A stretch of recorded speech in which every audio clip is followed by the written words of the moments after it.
Hello friends, welcome back to the YouTube channel dictation club. आज का dictation आनंद मासिक पत्रिका अंक 21 से लिया गया है, जो कि 4 स्पीड 80 शब्द प्रति मिनट, 90 शब्द प्रति मिनट, 100 शब्द प्रति मिनट और 120 शब्द प्रति मिनट की गति से डाला जाएगा। इसको आप अपनी स्पीड के अनुसार चयन करके लिख सकते हैं। इसकी पीडीएफ आपको अलग से चाहिए तो नीचे डिस्क्रिप्शन बॉक्स से आप टेलीग्राम चैनल ज्वाइन कर लीजिए। वहाँ आपको इसकी लिंक पिंड मिल जाएगी। और आपको अगर डिक्टेशन पसंद आता है तो वीडियो को लाइक कर दीजिए और चैनल को सब्सक्राइब कर लीजिए। तो ज़्यादा समय ना लेते हुए डिक्टेशन स्टार्ट करते हैं 5 सेकंड के बाद।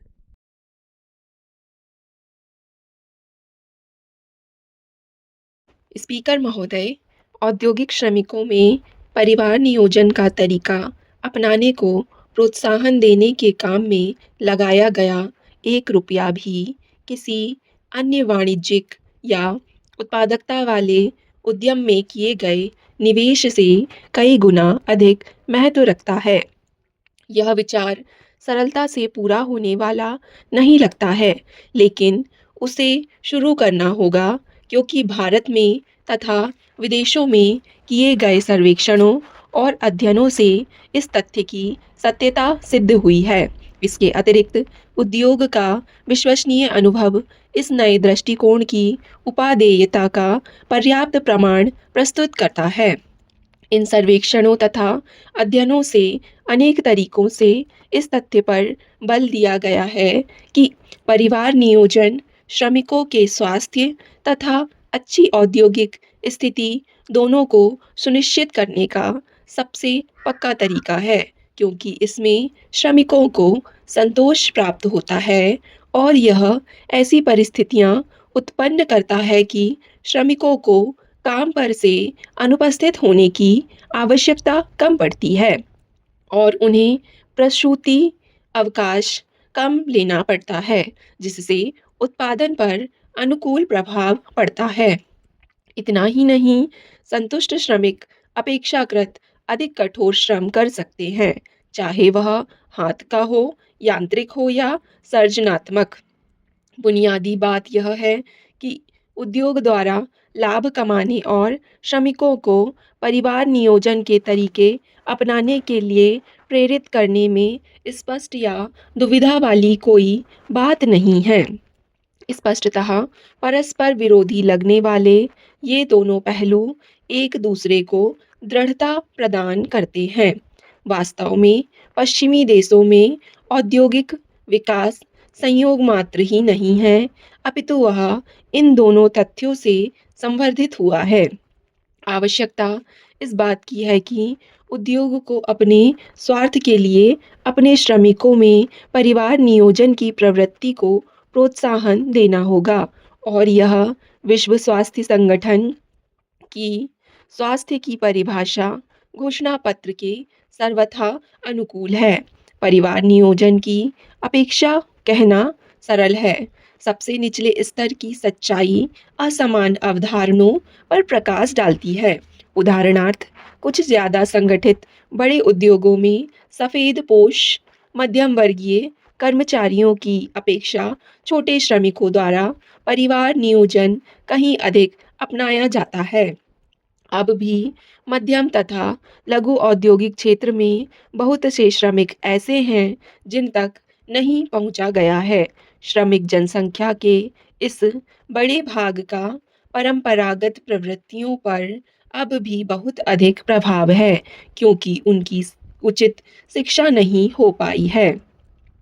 स्पीकर महोदय, संगठित क्षेत्र का श्रमिक वर्ग देश की कुल जनसंख्या का 11% है। इतना ही नहीं, मजदूर यूनियन के श्रमिक सदस्य 1 करोड़ से ज़्यादा हैं और जिन इकाइयों में वे काम करते हैं उनके विविधतापूर्ण समाज में बहुत व्यापक रूप से गहराई तक उनकी जड़ें फैली हुई हैं। ये उस वर्ग के लोग हैं जिन पर उदार श्रमिक कानून लागू होते हैं और जिनको अपने अधिकारों और विशेषाधिकारों की अच्छी जानकारी है और जो उसके लिए लड़ भी सकते हैं। एडम स्मिथ और उनके सहयोगियों का पूंजीवाद का ज़माना अब अतीत की बात बनकर रह गई है। यह कल्याण अर्थव्यवस्थाओं का युग है और जिनका पालन कल्याणकारी राज्य करते हैं तथा जिसमें लोकतांत्रिक मूल्य तथा समाजवादी संरक्षण साथ-साथ मिलकर चलते हैं। सामान्यतया जिसका तात्पर्य यह है कि संगठित श्रमिक बल परिवर्तनकारी एजेंट के रूप में प्रगतिशील संवर्ग के रूप में काम करता है और जीवन शैली में तथा नैतिक मूल्यों में आमूल परिवर्तनों के युग का पूरे देश में सूत्रपात करता है। परंतु अब स्थिति क्या रूप ले रही है?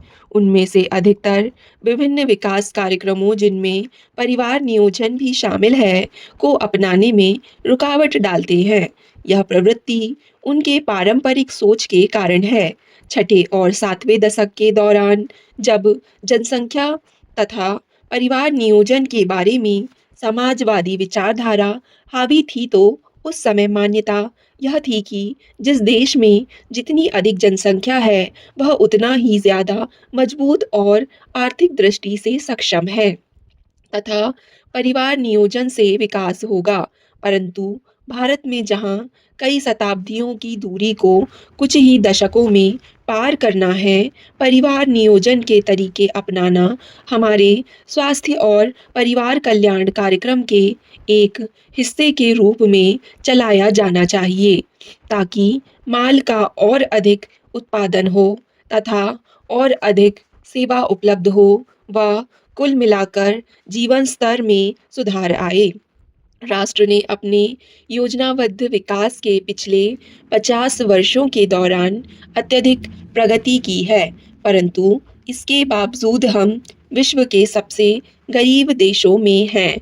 इसके अतिरिक्त हर वर्ष हमारी जनसंख्या में लगभग 1,70,00,000 खाने के लिए नए मुंह और जुड़ जाते हैं और यदि जनसंख्या में वृद्धि की यह गति जारी रही तो जल्दी ही जनसंख्या के मामले में हम चीन को भी पीछे छोड़ देंगे। स्टॉप। डिक्टेशन पसंद आए तो वीडियो को लाइक तथा चैनल को सब्सक्राइब ज़रूर करें। धन्यवाद।